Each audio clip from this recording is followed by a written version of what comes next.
이번 시간은 부동산 금융론으로 들어가도록 하겠습니다. 자, 금융론은 나온다면은 한 5에서 6문제 정도가 출제가 돼요. 자, 그래서 들어가 볼게요. 부동산 금융입니다. 금융론. 자, 5에서 6문제인데, 자, 앞서서 우리가 투자론에서 왜 LTV 디테일 배우셨죠? 그거 꼭 체크하시고요. 부동산 금융이라는 것은 자금의 융통입니다. 그 부동산은 자금 융통이에요. 그럼 신용대출이 아니라 담보대출이죠. 토지금융보다는 주택금융 위주로 나옵니다. 자, 그럼 주택금융은 두 가지로 나누겠죠. 자, 주택소비금융하고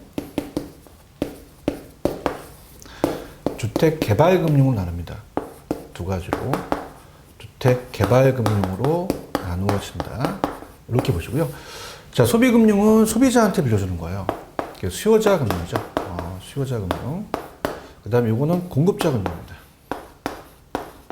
자, 그렇기 때문에 대상을 본다면, 자, 주택 소비 금융은 뒤에서 제가 후소를 하겠지만 보금자리론이에요. 자, 그래서 무주택 서민들을 위해서 갑니다. 서민들을 위해서 대출해줘요. 자, 그래서 저당 대부라고 하거든요. 저당 대출. 저당을 잡아서 대부해주죠. 자, 그럼 요거는 미리 가겠지만 보금자리론이라고 생각하시면 돼요. 우리가 무주택 서민들을 위해서. 자, 그럼 보금자리론이라는 자체는 용어 정리로 갑돌이가 차입자입니다. 돈을 빌린 사람이. 또 아파트여야 되거든요. 공동주택이. 우리 아파트. 왜냐하면 주택이어야 되니까. 자, 1억짜리 집이 있다.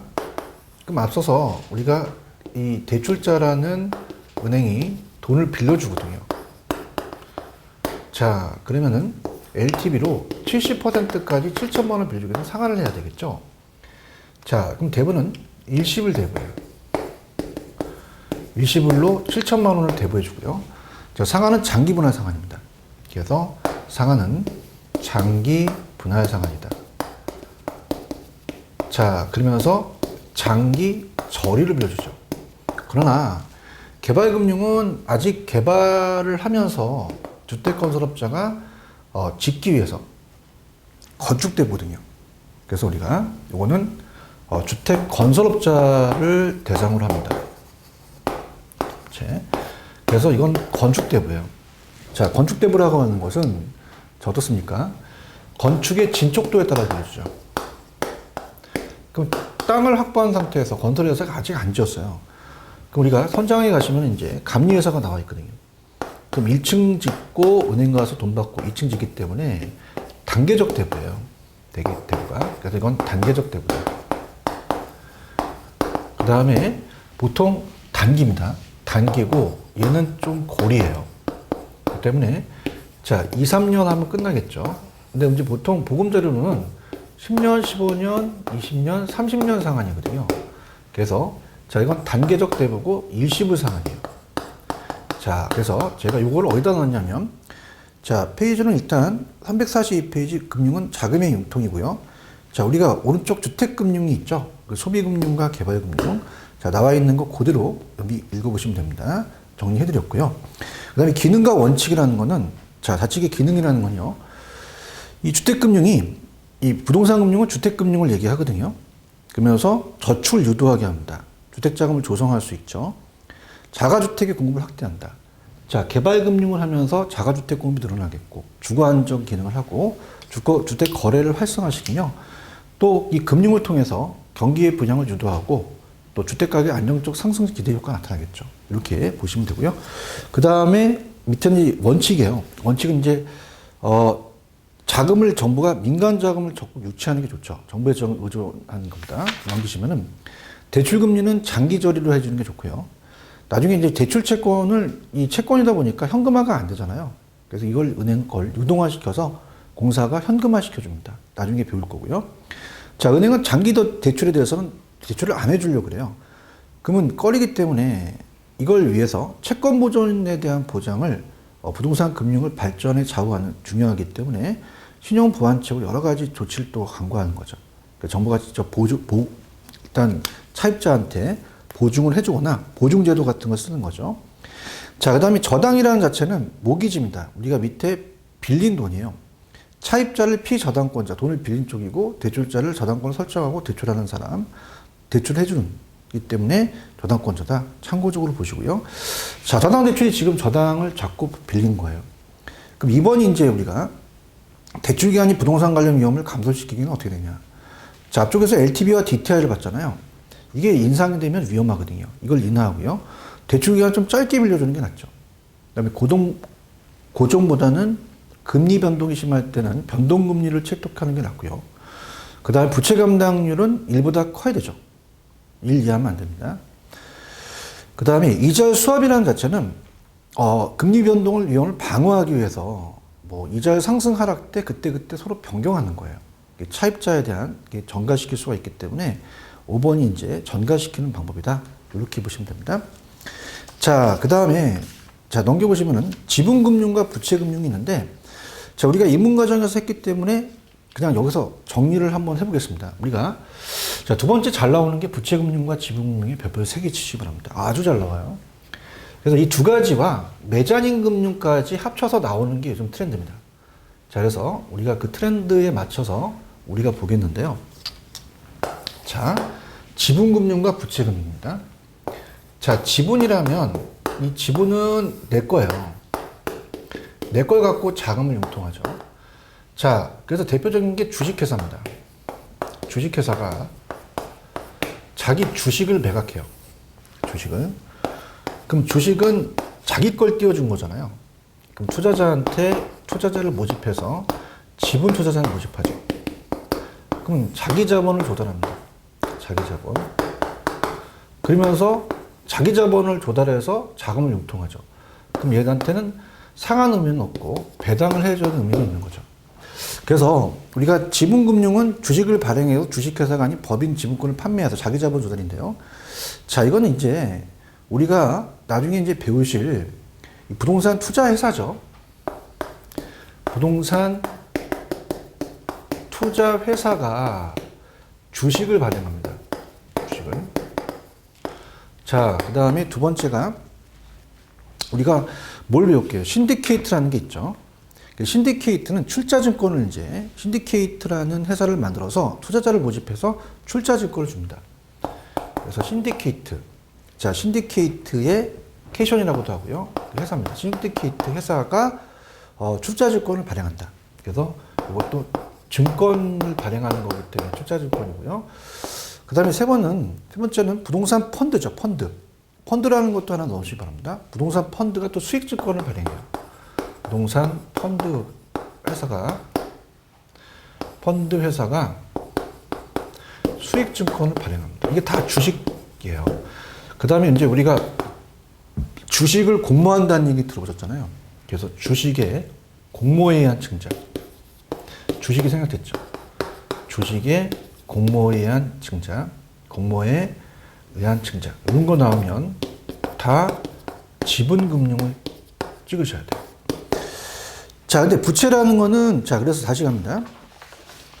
우리가 이제 뒤에 나와요. 신디케이트나 조인트 벤처. 조인트 벤처는, 요것도 딱 5가지가 시험에 나오는데, 자, 이 금융기관이 담보로 가는 게 아니라 그 사업에 조인해서 지분 투자자로 접근합니다. 그래서 지분에 대한 수당을 먹기 때문에 조인트 벤처도 들어간다. 이렇게 가져가시고요. 자, 그 다음에 부채. 그러면 우리가 그 내용을 다시 한번 살펴본다면 이렇게 보세요. 제가 만약에 개발업자예요. 개발업자면 내가 주식회사입니다. 그럼 내가 주식을 매각했다는 건 투자자를 모집해서 필요한 자본을 마련한 거죠. 그러면 내가 내 자신을 띄워서 자산을 매각했기 때문에 자금을 마련하기 위해서 투자하는 방식을 자금 조달한 거죠. 그럼 이거는 자기 지분을 팔았기 때문에 지분금융이라고 합니다. 대표적인 게 주식이죠. 발행한 자금의 조달. 지분 투자자는 지분증권을 받고 수익이 발생하면 배당 수익을 받게 되겠죠. 자, 근데 부채는 달라요. 이 부채라는 거는, 부채는 남에게 자금을 빌리는 겁니다. 그러니까 금융기관부터 돈을 빌려서 필요한 자금을 마련하는 방식이죠. 자금을 빌리는 방식이기 때문에 상한 의무가 있다는 거죠. 자, 그래서 부채라는 것은 이 부자가 질부, 채자가 빌릴 채자로서 자, 이거는 자금을 융통하는 건 타인 자본을 융통하는 거예요. 자, 그럼 대표적인 게 아까 저당 대출이었잖아요. 저당 금융. 내가 차입자라서 은행한테 저당권 설정하고 가죠. 그럼 내가 걔한테 뭘 줬어요? 담보를 줬죠. 담보라는 게 들어가고요. 그 다음에 이 채자가 들어가는 게 채권이라는 게 하나의 차용증입니다. 이 채자가 빌릴 채자고 권이 문서권자거든요. 자, 우리가 부동산의 대출을 은행에서 받게 되면 대출에 대한 상환할 수 있는 권리가 채권이에요. 그래서 채권은 뭐냐면 차용증을 쓰는 겁니다. 채자가 들어가면 무조건 부채예요. 그래서 우리가 보통 회사가 회사채를 발행하죠. 회사채 같은 거. 이런 게 나오면 저당담보채권 회사채 나오면 무조건 부채입니다. 자, 그래서 부채라는 금융은 저당의 채권에 대한 발행이라는 거죠. 그래서 저당대출 또는 신탁증서금융이 있는데, 그러면 요게 이제 들어가면은 부채인데, 하나 이제 헷갈리는 게, 자, ABS라는 게 있어요. 자, 요게 이제 헷갈리는데, 어셋이 자산입니다. 원래 빼기 담보예요. 우리 학회에서는 담보라고 하는데, 이걸 담보부 증권이라면 담보가 들어갔으니까 요거는 당연히 부채가 되겠죠. 근데 요거를 자산 유동화 증권이라고 돼 있어요. 틀린 지분은 아닙니다. 이거를 자산으로 해서 증권화 시켜서, 이건 채권 형태로 증권화 시켜서 우리가 여기에 대한 이자를 주거든요. 그럼 이것도 현금화 시켰기 때문에 되는데, 자산 유동화 증권은 담보라는 게 안 들어가고 ABS는 아무것도 안 들어갔잖아요. 주의하시고요. 그 다음에 지금 볼 게 신탁증서금융입니다. 자, 신탁증서금융이라는 것이 30회 때 떴어요. 아, 담보신탁이에요. 자, 이게 왜 떴는지를 제가 말씀을 드리면요. 물론 우리가 감정평가 시험 문제 나왔다가, 자, 이게 신탁증서금융이라는 게 담보신탁이 나왔다가 공인중개 나왔다 뜸했거든요. 근데 이거를 이 신탁증서금융이 담보신탁이기 때문에 부채금융인 것을 우리가 나왔거든요. 자, 그러면 우리가 신탁 계약을 맺습니다. 그럼 신탁법에서 위탁자가 있고 수탁자가 있어요. 그러면 자, 위탁자가 보통은 토지 소유자입니다. 자, 부동산 소유자죠. 담보를 제공하는. 그럼 부동산 소유자가 이 수탁자, 이 개발업자한테 아니면 수탁자한테, 자, 첫 번째 담보신탁이라는 거죠. 여기에다가 신탁계약을 맺습니다. 그럼 신탁계약을 맺어서 우리가 담보 목적이죠. 토지의 소유권을 이제 넘기거나 부동산 소유권을 넘기게 됩니다. 자, 그러면은 여기에 대해서 어떻습니까? 자체적으로 수익증권을 발행해요. 자, 그 위탁자는 그 수익증권을 가지고 은행에 달려갑니다. A은행에. 그럼 A은행에 달려가서, 자, 이 수익증권을 교부합니다. 자, 세 번째. 그래서 수익증권을 담보로 제공을 해요. 그래서 담보신탁입니다.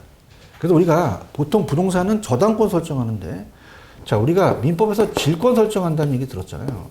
그러면 여기에 대한 부채금융으로서 자금을 빌려주거든요. 그래서 이렇게 부채금융으로 필요한 자금을 빌려준다는 것은 이것도 사실상은 신탁증서를 담보로 간다는 거죠. 그래서 부채금융이 된다. 자, 그래서 들어갈까요? 부채금융은, 자, 내가 대출 받으려고 그래요. 그럼 은행에 저당권 설정하고 돈을 빌리는 거죠. 그래서 우리가 하나의 채권이라는 것은 차용증이잖아요. 그래서 사채를 발행해서 타인 자본을 조달합니다. 부채금융이에요. 그러니까 내가 개발해서 하면 내가 내 주식을 팔아서 자금을 융통하면 지분금융이고, 남한테 빌려서 차용증을 써서 채권을 사채를 발행하면 부채죠. 자, 부채금융은 이제 우리가 채권에 대한 저당담보증권 MBS가 이제 대표적인데, 자, MBS라는 것도 아직은 안 나왔지만 우리가 나중에 기출문제를 보면은 MBB가 이제 MBS의 종류로서, 자, 이걸 번역하면 저당담보채권이 다 들어가거든요. 그래서 우리가 앞에는 꼭 주택이라는 게 생략이 되고요.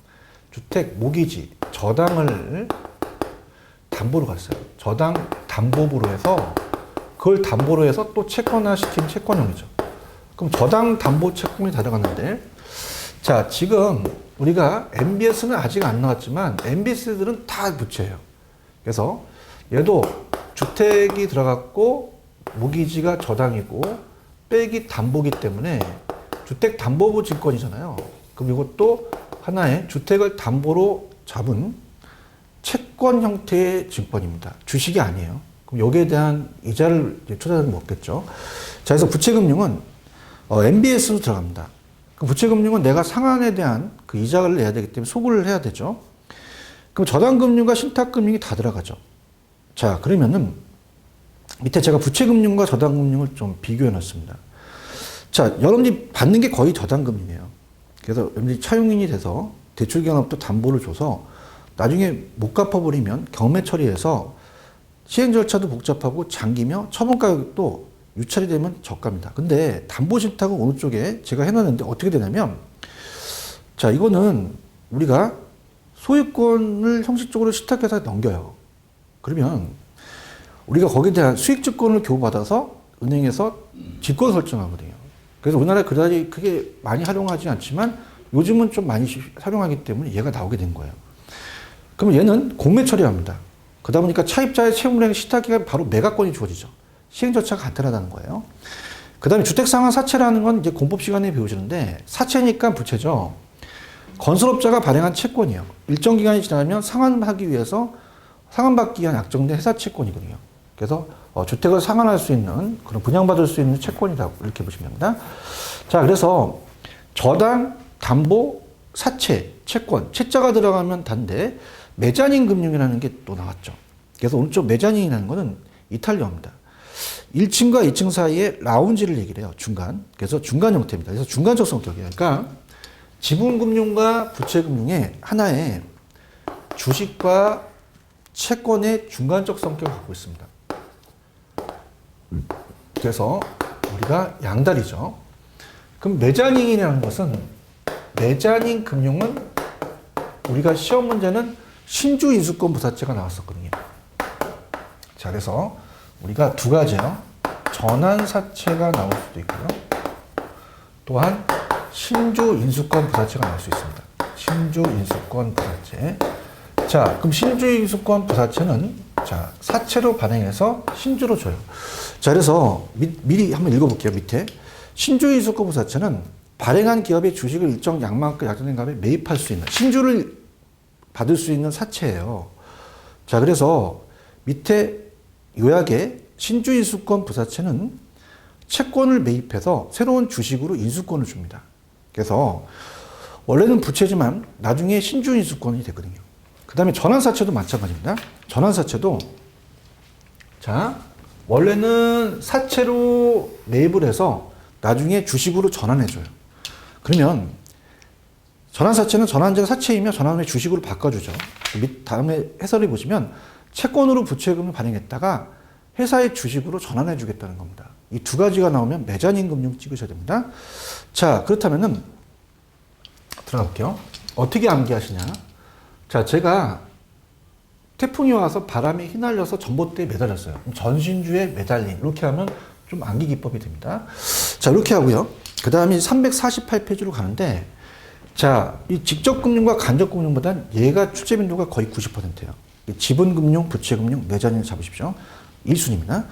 자, 그 다음에 직접금융과 간접금융이라는 것은 시험 문제 그다지 많이 물어보진 않아요. 근데 그 자체로서 그냥 우리가 이해를 하셔야 되고, 제도권과 비제도권은, 제도권은 금융기관을 통해서, 기관을 통해서 가는 거죠. 그래서 우리가 보통 이 예금자 보호법에서 5천만 원까지 보호를 받잖아요. 근데 비제도권은 뭐냐면 그냥 기관 내에서 투자하는 게 아니라, 기관에서 돈을 빌리는 게 아니라 선분양처럼 건설업자가 자금을, 그 계약금을 받을 수 있고요. 그 다음에 전세자금 같은 건 전세금 개인과 개인 간에 약정을 하잖아요. 그래서 이런 것들은 금융회사를 매개하지 않고 그냥 끌어들이는 게 비제도권인데, 그냥 직접금융과 간접금융 정도의 개념만 잡으세요. 자, 직접금융으로 가겠습니다. 자, 직접금융은 만약에 A은행이 있어요. 자, A은행한테, 자, 갑돌이가 1억을 예치합니다. 그럼 당연히 예금금리를 주죠. 자, 그럼 을돌이한테 담보대출을 해줘요. 그럼 대출금리를 받으면 대출금리를 더 많이 받잖아요. 그러면요, 여기서 얘가 자금을 준 놈이니까 자금의 공급자라 그래요. 실질적으로. 얘는 자금을 갖고 왔으니까 자금의 수요자라고 합니다. 자, 그럼 은행을 껐다는 것은 간접으로 통했죠. 그래서 간접금융은 금융기관을 통해서 온 거예요. 근데 직접금융은 뭐냐면 얘가 자 어떻습니까? 자금의 수요자가 얘한테 주식을 발행할 수 있고요. 지분금융 아니면 채권을 차용증을 쓸 수도 있죠. 이건 다이렉트로 복합금융이에요. 이게 직접금융이에요. 그러니까 직접금융은 금융기관을 통하지 않고 자금의 최종 수요자와 공급자가 직접 자금을 거래한다는 거죠. 주식이나 채권입니다. 그러니까 리츠 회사의 주식과 MBS를 우리가 얘기할 수 있어요. 그렇지만 간접금융은 은행을 통해서 자금을 융통한 거죠. 이렇게 보시면 됩니다. 자, 그래서 시험 문제는 뭐 오른쪽에도 있지만 지분금융, 부채금융, 메자닌금융 위주로 가세요. 자, 대출금의 상한을 이제 가겠습니다. 자, 그럼 첫 스타트가 금리가 나와요. 고정금리와 변동금리입니다. 들어가도록 하죠. 자, 그래서 고정금리는 고정돼 있고요. 변동금리는 변하죠. 이 두 가지를 이제 우리가 시험 문제에 물어봐요. 자, 그렇다면은 용어 정리로 가겠습니다. 잠깐 넘기시면은 우리가 그 350페이지로 가시면은 이자율의 결정 원리라는 게 나옵니다. 자, 여기를 한번 설명해 보도록 하죠. 자, 이자율이라는 건 명목이자와 실질이자라는 게 있어요. 자, 명목이자라는 건 겉으로 드러난 이자를 명목이자라고 합니다. 그래서 우리가 보통 계약이자, 설정이자 아니면 내가 지금 계약한 저당이자가 되죠. 자, 실제 제가 요즘 대출을 많이 또 이렇게 받으면서 투자를 하는데 한 4%가 고정이에요. 자, 그럼 이거는 은행이 실질적으로 먹는 실질이자가 있습니다. 그럼 실질이자에다가 은행이 위험할 수 있으니까 위험에 대한 이 플레이에 대한 것도 반영할 수 있지만 우리가 위험의 대가도 반영할 수 있죠. 거기다가 이제 예상 인플레를 더하죠. 그럼 어떻게 된 이제 실질이자가 나오냐면 자, 갑니다. 자, 예상을 1% 했다. 그럼 은행이 실적 먹는 게 3%밖에 안 되거든요. 그러니까 이거예요. 명목은 드러나는 겁니다. 자, 갑돌이가 명목에 대한 소득이 4% 증가했다고 해서 좋아하는 게 아니라 자, 인플레를 봐야 되죠. 인플레가 1%면 실질적으로는 3%밖에 안 늘어난 거예요. 겉으로 드러난 게 아니죠. 그럼 은행은 3%를 어떻게 계산했냐면요. 명목에서 예상 인플레를 빼게 된 거죠. 그래서 3%가 나옵니다. 그런데 시험 문제 고정금리 때 대출 기간이 예상치 못한 인플레이션이 발생했대요. 아, 위험합니다. 자, 기대보다 예상하지 못한 인플레가 1%가 발생했다면 고정은 못 바뀌어요. 그럼 얘가 까지는 거죠. 2%로. 그러면 그만큼 실질이자가 하락합니다. 그러면 어떻게 나왔었냐? 대출 기간은 손해가 되고요. 차입자가 이익이 돼요. 그래서 고정금리가 대출 시점에서는 위험합니다.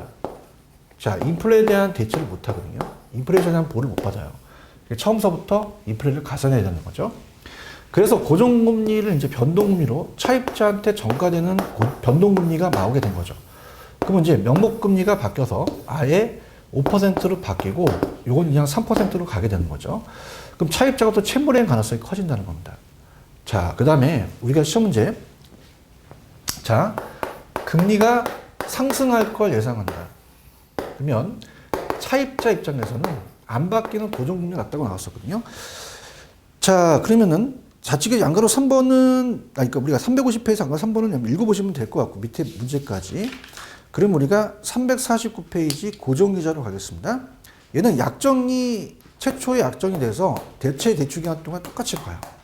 그래서 초기 금리는 고정이 변동보다 높다. 자, 그러면 다음 페이지 넘기시면 두 가지가 시험 문제인데요. 특히 조기 상환 위험이 더 출제 빈도가 높은데. 자, 지금 대출 금리가 일정합니다.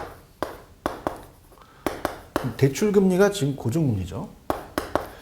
자, 이게 일정할 때 시장 이자에 따라 달라져요. 자, 이게 4%라면 들어갑니다.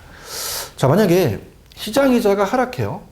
시장 금리가 하락하면 뭐 그럴 일은 없겠지만 2%대로 하락했다고 봐봐요.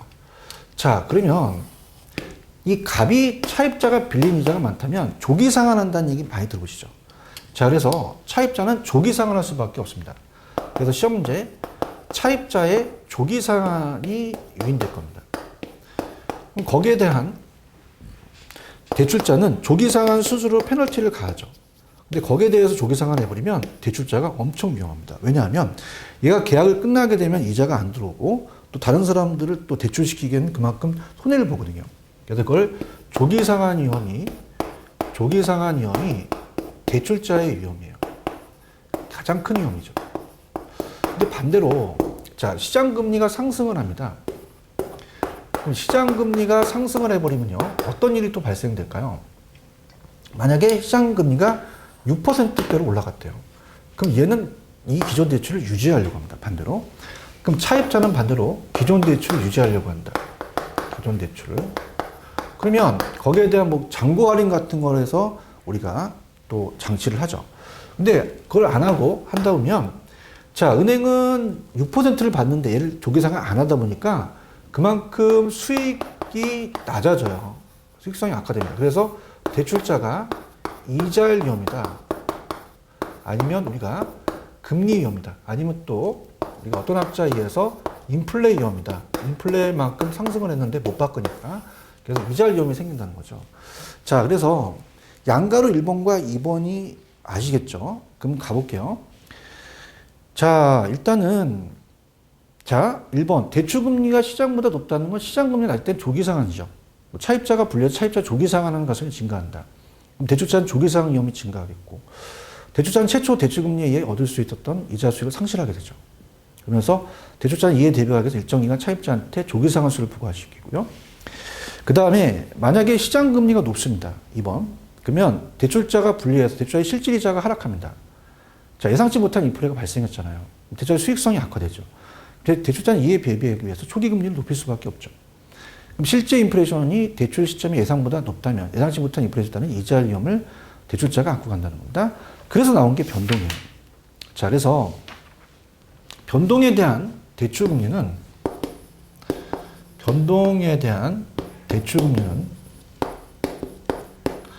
자, 우리 그 신문지상이나 인터넷에서 기준금리라는 얘기 많이 들었을 거예요.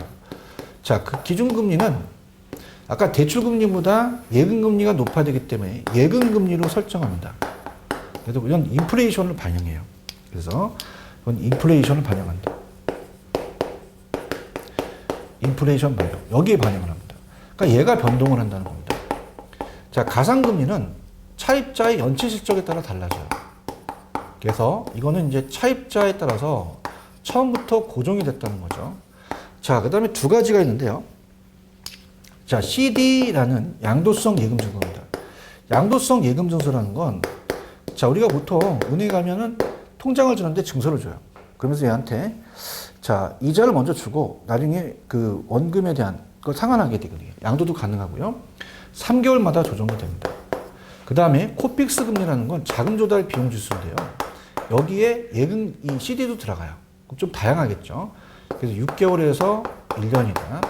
얘가 더 길씨가 크니까 얘가 더 길다. 얘가 올라가면 얘도 올라가거든요. 자, 그래서 오른쪽 변동에 대한 저당 대부는 당연히 대출자 차입자 약정에서 금리 변동을 합의한 제도예요.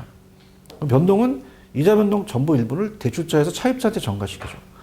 그럼 특징은 변동이자 대출을 한다 하더라도 금리적 기간 동안 대출자도 금리 변동률을 부담하기 때문에 대출자의 금리 변동이 완전히 제거된 건 아니죠. 그러면서 변동으로 바꿨다? 그럼 빨리 바꾸는 게 좋아요. 그래서 조정 주기가 짧을수록 금리 변동을 차입자에 신속하게 전가시킬 수 있죠. 대출자가 유리합니다. 그 변동금리 차입자의 금리 위험을 부담하기 위해서는 고정금리 제도에 비해서 대출자의 채무불이행 위험성은 더 커진다는 거죠. 차입자의. 그래서 금리 상한을 설정해요. 그래서 차입자를 위해서 우리가 만약에 금리가 굉장히 많이 상승한다. 금리 상한선을 설정한다는 건 그 위로 못 받기 때문에 차입자의 부담을 줄이는 거죠. 금리 위험 부담을. 그래서 밑에 제가 아까 했고요. CD와 코픽스인데 CD와 코픽스가 기준이기 때문에 높아지면 대출금리 상승한다. 자, 그래서 밑에 나와 있는 건 뭐 기준금리라는 건 좀 나와 있는데 보통 우리가 코픽스를 많이 이용합니다. 그래서 넘기시면은 이자 조정기가 짧을수록 좋죠. 대출자 차입자한테 이자 변화 비용을 신속하게 전가시킬 수 있어요. 대출자가 유리하고요. 차입자가 불리해집니다. 즉 대출자는 이자 조정기가 짧을수록 차입자 이자 조정기가 긴 것으로 좋고요. 대출자는 연말에 한 번 이자를 받는 것보다 3개월 단위로 4번 받는 게 또 이자가 또 붙죠. 자, 변동금리 대출 때 이자 조정기가 짧을수록 이자 변동 위험은 대출자의 차입자한테 전가시킨다. 자, 그렇게 보시면 됩니다. 자, 그 다음에 밑에 참고를 보시면요. 밑에 변동이자의 상환 방법 그냥 참고만 하시고요. 자, 대출일 기준 시점 때는 고정이 변동보다 높다. 예상인플레를 가산해야 되니까. 일반적으로 변동을 하게 되면 고정에 비해 채무불이행 위험이 더 커지는 거죠. 차입자에. 그 다음에 이자 중에 짧을수록 대출자에서 유리하고 차입자한테 불리해집니다. 복리이자 받는 경우에는 연간이자 같은 경우에 1년에 한 번 받는 것보다, 자, 예를 들어서 1억에 12%면 1,200만 원을 받거든요. 근데 300만 원씩 4번 받는다면 이자가 또 붙는 게 복리잖아요. 자, 그래서 우리가 더 유리해진다. 여러 번 나눠서 받는 게 낫다는 거죠. 그래서 명목이자가 같을지라도 연간 유효이자를 본다면 이자 계산이 짧을수록 더 높아진다는 겁니다. 빨리 받으니까. 그 다음에 명목이라는 자체가 드러난 건데 실질이자에다가 은행이 위험한 대가에다가 예상 인플레를 더한다. 그리고 아까 기준금리와 가상금리를 더한 게 변동이다. 그 다음에 실질은 명목에서 예상해서 실제치 않은 초과 인플레를 뺐다. 여기까지 보시기 바랍니다. 자, 그렇게 보시고요. 우리가 다음 시간에는 355페이지 저당 상환 방법으로 들어가도록 하겠습니다. 좀만 쉬었다 가시죠.